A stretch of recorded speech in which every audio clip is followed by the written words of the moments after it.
Between the sands and the sea lies a mystery. Why is this island kingdom called Bahrain? This small archipelago, nestled in the Persian Gulf, holds a name that whispers of secrets hidden beneath its waves and sands. For centuries, travelers, traders, and conquerors have been drawn to its shores, each finding something unique in its landscape. The name itself is a puzzle, a linguistic map pointing to the very essence of what makes this place so special. It's more than just a label on a map, it's a story waiting to be told, a story of geography, faith, and survival. The answer is not simple, as it involves layers of history and different interpretations that have evolved over many, many years. To understand Bahrain, we must first listen to the echoes of its name. It speaks of duality, of two powerful forces shaping the destiny of the islands. Imagine standing on its coast, the vast, salty sea stretching out before you, a seemingly endless expanse of blue. But beneath your feet, something else is at work. A different kind of water, a source of life that has allowed civilizations to flourish here for millennia. This contrast is the heart of the mystery. The name Bahrain invites us to look deeper, to go beyond the surface and explore the hidden currents that have defined its existence and its culture for so long. It's a journey into the soul of a nation, written in the language of the land itself. The question of its name has intrigued historians and scholars for generations. It's not just a modern curiosity, but a question that has roots in ancient texts and oral traditions. The name has been a constant, even as empires rose and fell around it. From the ancient civilization of Dilmun to the modern, thriving kingdom of today, the name Bahrain has endured. This persistence suggests that the name captures a fundamental truth about the islands, a truth so profound that it has remained relevant through thousands of years of change. What are these two forces, these two seas, that are so important they give the nation its identity? Our journey begins here, on the shores of this remarkable kingdom. We will peel back the layers of time, exploring ancient theories and modern science. We will look at sacred texts and dusty trade logs. We will dive into the very waters that give the country its name, searching for clues. The story of Bahrain's name is the story of Bahrain itself, a tale of contrast, resilience, and the life-giving relationship between land and water. So, join us as we uncover the hidden meaning behind the name and discover why this small island has played such a large role in the history of the world. To solve the mystery of Bahrain's name, we must first become linguists. The name comes from the Arabic language, a language rich with descriptive power and deep roots in the region. The key lies in a single, powerful word, bar. In Arabic, bar means sea, or a large body of water, like an ocean or a great river. It's a common word, used across the Arabic-speaking world to describe the vast waters that surround lands and connect peoples. The word itself carries a sense of might and immensity, a force of nature that is both a provider and a danger. It is the source of trade, food and life, but also of storms and isolation. The name Bahrain is not just bar, but al-Bahrain. The al is the definite article, meaning the truly important part is the ending, and this is a grammatical form in Arabic that signifies the dual, meaning two of something. So, when we put it all together, al-Bahrain translates directly and beautifully to the two seas.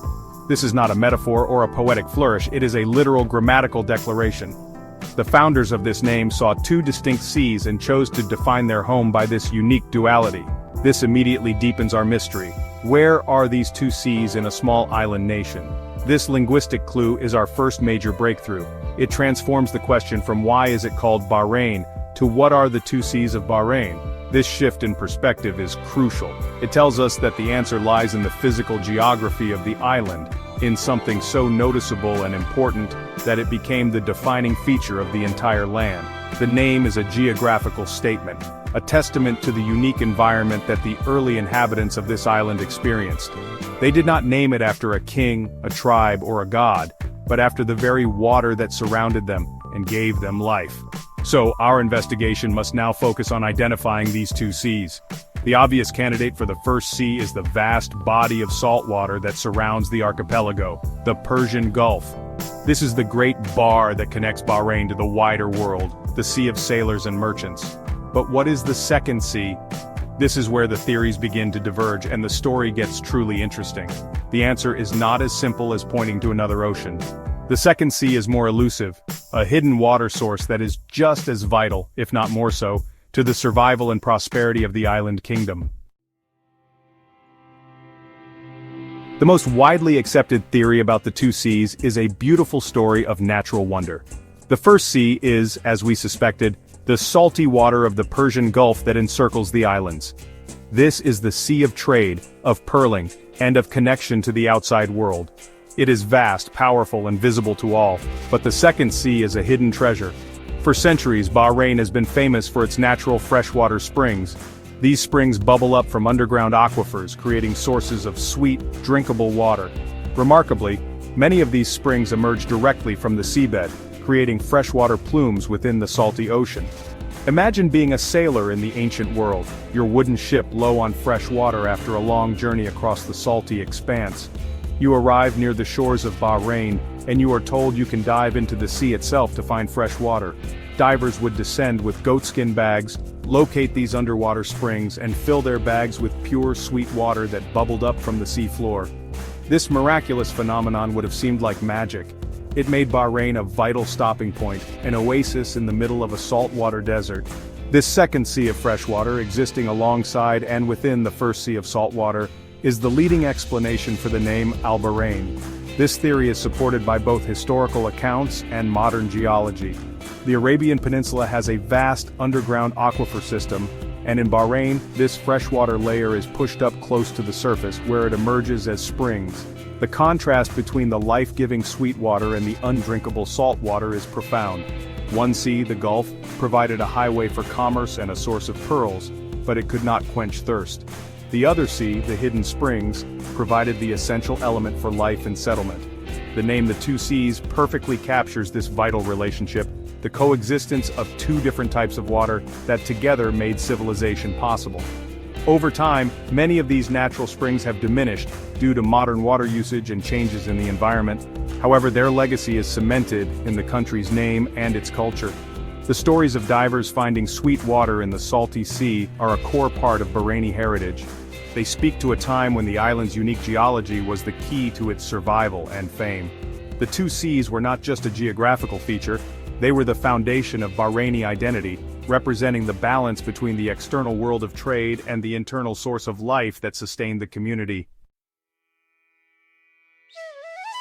The name Al-Bahrain is not a recent invention. It appears in some of the most important texts in Islamic history, adding a layer of spiritual and historical significance to the name's origin. The term is mentioned in the Quran, the holy book of Islam.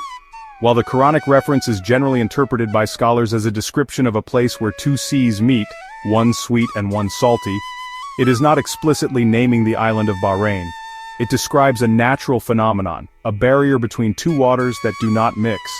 This description, however, fits the unique hydrography of Bahrain so perfectly that many have connected the verse to the island. This connection, whether literal or symbolic, has given the name a deep resonance within the Islamic world. It suggests that Bahrain is a place of special significance, a physical manifestation of a divine description. Early Islamic historians and geographers, writing in the centuries after the Quran was revealed, certainly made this connection. Thinkers like Yaqut al-Hamawi, a 13th century scholar, explicitly discussed Bahrain as the two seas, and linked it to the freshwater springs found within the salty Gulf. These writers helped to solidify the interpretation that the name referred to the island's unique water sources, embedding it into the scholarly tradition of the medieval world. Before the rise of Islam, the region of Bahrain was known by other names, most famously as Dilmun. Dilmun was a major trading center in the ancient world, flourishing as far back as the 3rd millennium BC. It was known to the Sumerians and Babylonians as a sacred, paradise-like land, a place of purity and immortality. A key feature in Sumerian myths about Dilmun is its abundance of fresh water, which made it a fertile garden in an otherwise arid region. This ancient reputation as a water-rich paradise aligns perfectly with the later Arabic name, the Two Seas. It suggests a continuous identity, a recognition of the island's special geography that spans different cultures and thousands of years. The historical context shows that the name Al-Bahrain is more than just a label, it's the culmination of a long story. It reflects a deep understanding of the environment that has been passed down through generations. From the mythical paradise of Dilmun to the Quranic descriptions of meeting waters, and to the detailed accounts of medieval geographers, the story is consistent. It is a story of a place defined by its two waters, This historical depth gives the name a weight and a meaning that goes far beyond a simple geographical description. It connects the modern nation to an ancient and sacred past. Bahrain's unique geography did more than just give it a name, it placed it at the heart of global trade networks for millennia. The first of its two seas, the salty Persian Gulf, was a superhighway of the ancient world. Situated strategically between Mesopotamia to the northwest and the Indus Valley to the southeast, Bahrain was a natural meeting point. As the land of Dilmun, it served as a crucial intermediary, a bustling port where goods from these two great civilizations were exchanged. Copper from Oman, precious stones from Afghanistan, and grains from Mesopotamia all passed through its markets, making it a wealthy and powerful state. The waters of the Gulf also held another treasure: pearls. For over 2,000 years, Bahraini pearls were considered the finest in the world. The country's pearling industry was the backbone of its economy well into the 20th century. Entire communities were built around the pearling season known as Al-Gaus. Men would spend months at sea on traditional dhows, diving to dangerous depths to harvest oysters from the seabed. The pearls they found were prized by royalty and the wealthy from Rome to India.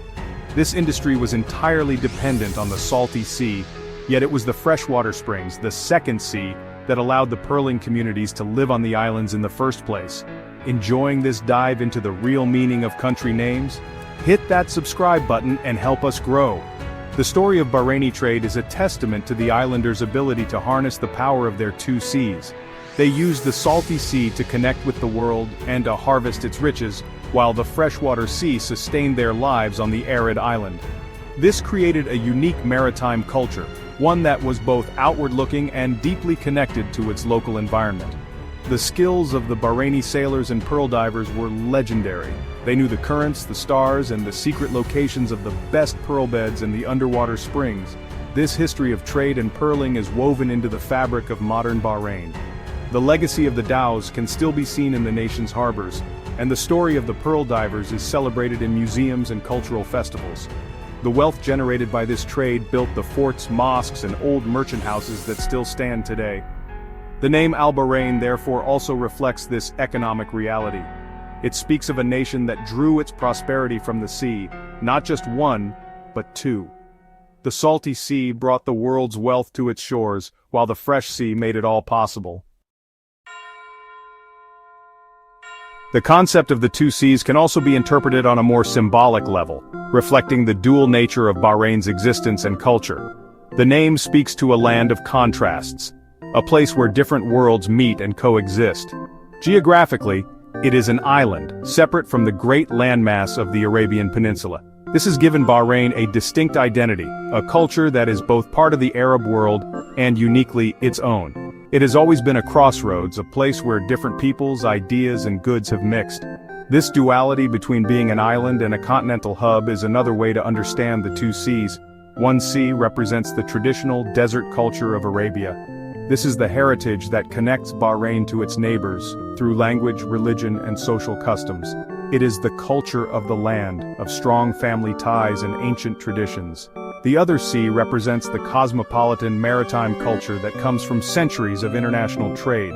This is the influence of sailors from Persia, India, Africa, and eventually Europe. This sea brought new ideas, different foods, and a more outward-looking perspective. Bahraini culture today is a beautiful blend of these two realities, a fusion of the local and the global. This duality is visible everywhere in Bahrain today. You can see modern skyscrapers rising next to ancient burial mounds. You can walk through a traditional souk, with its narrow alleys and the scent of spices, and then drive a few minutes to a modern shopping mall filled with international brands.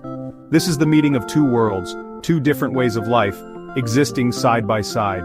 The name Al-Bahrain can be seen as a metaphor for this constant dialogue between tradition and modernity, between its regional identity and its global connections.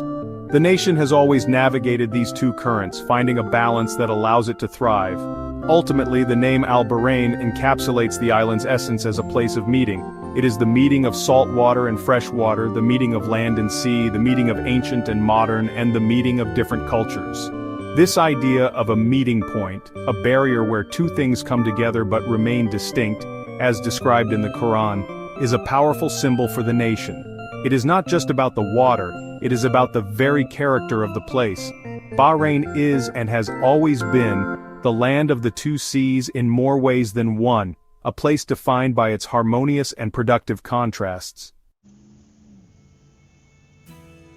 As we conclude our journey, the name Bahrain stands revealed not as a simple label, but as a profound statement of identity. It is a name born from a unique natural wonder, the miraculous presence of freshwater springs bubbling up within a salty sea. This geographical marvel was the key to life and prosperity on the island for thousands of years, making it a sacred haven for ancient civilizations like Dilmun and a vital hub for Islamic traders.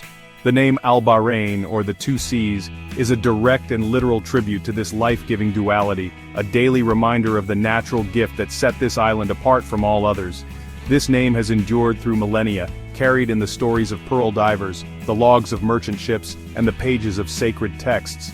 It has outlasted empires and seen the island transform from an ancient trading post to a modern kingdom. The persistence of the name speaks to its power and its truth. It perfectly captures the essence of a nation built on the relationship between two powerful and different bodies of water. The name is a piece of living history, connecting every Bahraini today to the earliest settlers who first marveled at finding sweet water in the middle of the ocean. Today, while modern technology has changed how Bahrain gets its fresh water, the spirit of the two seas lives on. It is reflected in the nation's culture, which balances deep-rooted tradition with a global, cosmopolitan outlook. It is a culture that has been shaped by the sea, by the constant arrival of new people and ideas, yet remains firmly anchored to its unique heritage. The name serves as a symbol of this balance, this ability to navigate the currents of change while holding on to a core identity. It is a legacy written on the map, a story told in a single, powerful word. The mystery of Bahrain's name is, in the end, a story of life itself. It is about the fundamental elements that allow societies to flourish: water, trade, faith, and culture. The two seas are the foundation upon which everything else was built. The name is a celebration of the natural world and humanity's ability to adapt and thrive in a remarkable environment. It reminds us that sometimes the deepest truths about a place are hidden in plain sight, in the very name we use to call it. Which country's name origin should we explore next? Tell us in the comments.